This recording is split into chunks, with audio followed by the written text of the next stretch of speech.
अस्सलाम वालेकुम। आज हम टीटी एग्ज़ाम के तहत तारीख़ इस मज़मून में तारीख़ के सवालात और उसके जवाब देखेंगे जो आपको टीटी एग्ज़ाम में बहुत ज़्यादा कारआमद साबित हो सकते हैं।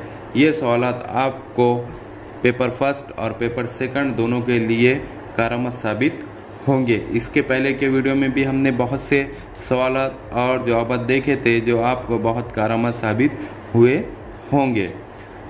यहाँ पर पहला सवाल इस तरह है कि क्रिकेट में मुसलसल 22 मेडन ओवर किसने फेंके थे। यानी जो क्रिकेट जो खेल है उसमें मुसलसल 22 ओवर मेडन किसने फेंके थे, उसका नाम क्या था। यहाँ पर जवाब इस तरह है बापूनाथ कर्नी। किसने फेंके थे? बापूनाथ कर्नी ने फेंके थे। अब यहाँ पर सवाल इस तरह दिया गया है कि इस फुटबॉल खिलाड़ी का नाम बताइए जिसे दूसरा प्ले करार दिया जाता है। अब ऐसा कौन सा खिलाड़ी है जिसको दूसरा प्ले करार दिया जाता है। अब यहाँ पर सही जवाब दिया गया है क्रिस्टियानो रोनाल्डो। यानी क्रिस्टियानो रोनाल्डो यहाँ पर इसका सही जवाब दिया गया है। अब यहाँ पर सवाल है क्वींसबेरी उसूल किस खेल से मुतालिक है। यानी क्वींसबेरी जो है वो किस खेल से मुतालिक यहाँ पर इसके उसूल होते हैं। यहाँ पर सही जवाब दिया गया है बॉक्सिंग। यानी क्वींसबेरी जो उसूल है वो बॉक्सिंग के से मुतालिक होते हैं। यहाँ पर अगला सवाल इस तरह दिया गया है कि हिंदुस्तान की सबसे कदीम अवामी लाइब्रेरी कहाँ वाक़े है। यानी हिंदुस्तान की सबसे कदीम अवामी लाइब्रेरी कहाँ वाक़े है। यहाँ पर सही जवाब दिया गया है कोलकाता में। कहाँ वाक़े है? कोलकाता में वाक़े है। अब यहाँ पर सवाल दिया गया है अमेरिका की किस एथलीट खिलाड़ी से ममनुआ अद्वियात के इस्तेमाल करने पर 2000 ओलंपिक के मेडल वापस लिए गए थे।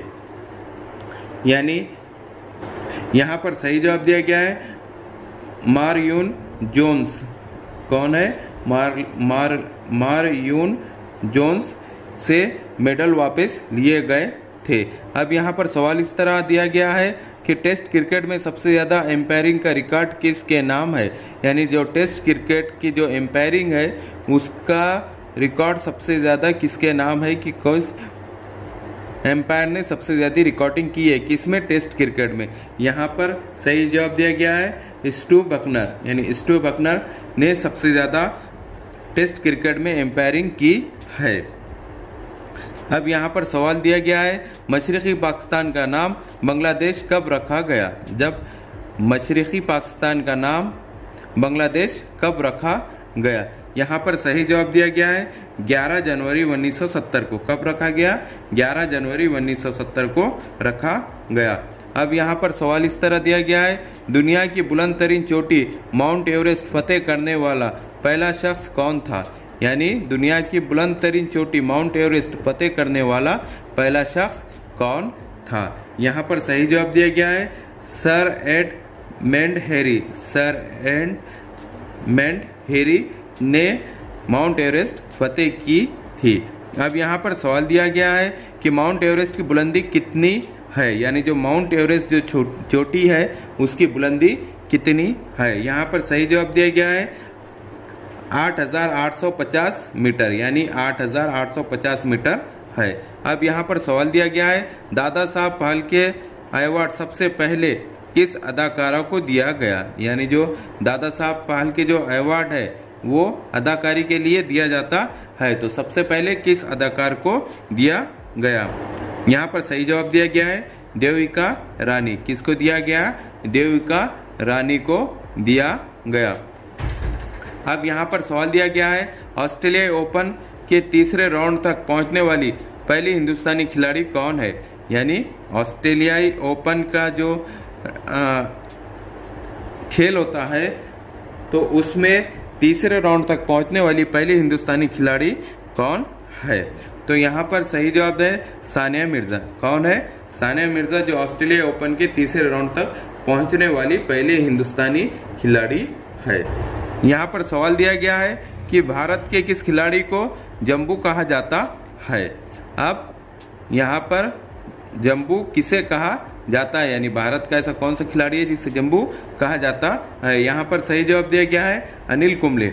अनिल कुंबले ये हिंदुस्तान के स्पिनर बॉलर्स में से एक जाने जाते हैं। अब यहाँ पर सवाल दिया गया है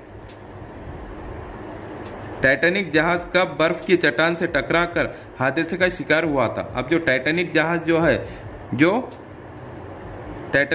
है वो कब बर्फ की चट्टान से, कैसे बर्फ की चट्टान से टकराकर हादसे का शिकार हुआ था। यहाँ पर सही जवाब दिया गया है 14 अप्रैल 1912 को। कब हुआ था कि 14 अप्रैल 1912 को वो बर्फ की चट्टान से टकराकर हादसे का शिकार हुआ था। अब यहाँ पर सवाल दिया गया है कोलंबिया की करेंसी का नाम क्या है, यानी जो कोलंबिया की जो करेंसी है, कोलंबिया का जो पैसा है उसको किस नाम से जानते हैं। यहाँ पर सही जवाब दिया गया है पेसो, यानी उसको पेसो के नाम से जानते हैं। अब यहाँ पर सवाल दिया गया है मुंबई का कुल रकबा कितना है, यानी जो मुंबई का जो कुल रकबा है वो कितना है। यहाँ पर सही जवाब दिया गया है 468 किलोमीटर, यानी मुंबई का कुल रकबा 468 किलोमीटर है। अब यहाँ पर सवाल दिया गया है जलियांवाला बाग में गोलियां चलाने का हुक्म किस अंग्रेज अफसर ने दिया था, यानी जो जलियांवाला बाग का जो हादसा हुआ था गोलियां चलाने का, तो वो किस अंग्रेज अफसर ने दिया था। यहाँ पर सही जवाब दिया गया है माइकल ओ डायर ने। किसने? माइकल ओ डायर ने जलियांवाला बाग में गोलियां चलाने का हुक्म दिया था। अब यहाँ पर सवाल इस तरह दिया गया है कि साल 2007 की बेहतरीन फिल्म कौन सी थी, यानी जो 2007 में बेहतरीन फिल्म कौन सी थी। तो यहाँ पर सही जवाब दिया गया है चक दे इंडिया, यानी 2007 की बेहतरीन फिल्म चक दे इंडिया थी। अब यहाँ पर सवाल दिया गया है कि फिल्म मुग़ल आज़म के मुकाले में किसने लिखे थे, यानी जो मशहूर फिल्म जो गुजरी है मुग़ल आज़म, इसके मुकाले में किसने लिखे थे। यहाँ पर सही जवाब दिया गया है कमाल अमरोही ने, यानी किसने लिखे थे ये? कमाल अमरोही ने फिल्म मुग़ल आज़म के पूरे मुकाले में लिखे थे। अब यहाँ पर सवाल दिया गया है भारत की 14वीं लोकसभा में कौन सी 2 मुस्लिम ख़वातीन थी, यानी भारत की कौन सी 14वीं लोकसभा में, यानी 14वीं लोकसभा में कौन सी 2 मुस्लिम ख़वातीन थी, यानी लोकसभा में कौन सी 2 मुस्लिम ख़वातीन थी।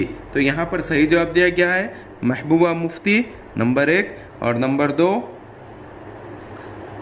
रुबाब सईदा, यानी रुबाब सईदा और महबूबा मुफ्ती ये भारत की 14वीं लोकसभा में 2 मुस्लिम ख़वातीन थी। कहाँ पर? लोकसभा में। कहाँ पर? लोकसभा में। अब यहाँ पर सवाल दिया गया है कि तारे ज़मीन पर इस मशहूर फिल्म के नन्हे अदाकार का नाम क्या था, यानी जो तारे ज़मीन पर जो फिल्म बनी थी आमिर खान की, तो इसके नन्हे अदाकार, यानी जो उसने जो नन्हा बच्चे ने जो अदाकारी की थी उसका नाम क्या था। यहाँ पर सही जवाब दिया गया है कि उसका नाम दरशील सफारी था, यानी क्या नाम था उसका? दरशील सफारी था। अब यहाँ पर सवाल अगला इस तरह दिया गया है कि सोमनाथ चटर्जी कितनी मर्तबा मुसलसल रुकन पार्लियामेंट बने थे। अब जो सोमनाथ चटर्जी है वो कितनी मर्तबा रुकन पार्लियामेंट बने थे, यानी सोमनाथ चटर्जी कितने बार मुसलसल रुकन पार्लियामेंट बने थे। यहाँ पर सही जवाब दिया गया है 10 बार, यानी कितने बार बने थे? 10 बार वो रुकन पार्लियामेंट बने थे। इस तरह के हमारे एजुकेशनल वीडियो देखने के लिए हमारे चैनल को सब्सक्राइब करें, बेल आइकन दबाएं, लाइक करें, शेयर करें और आगे के वीडियो बनाने के लिए हमें कमेंट्स करें। Thank you.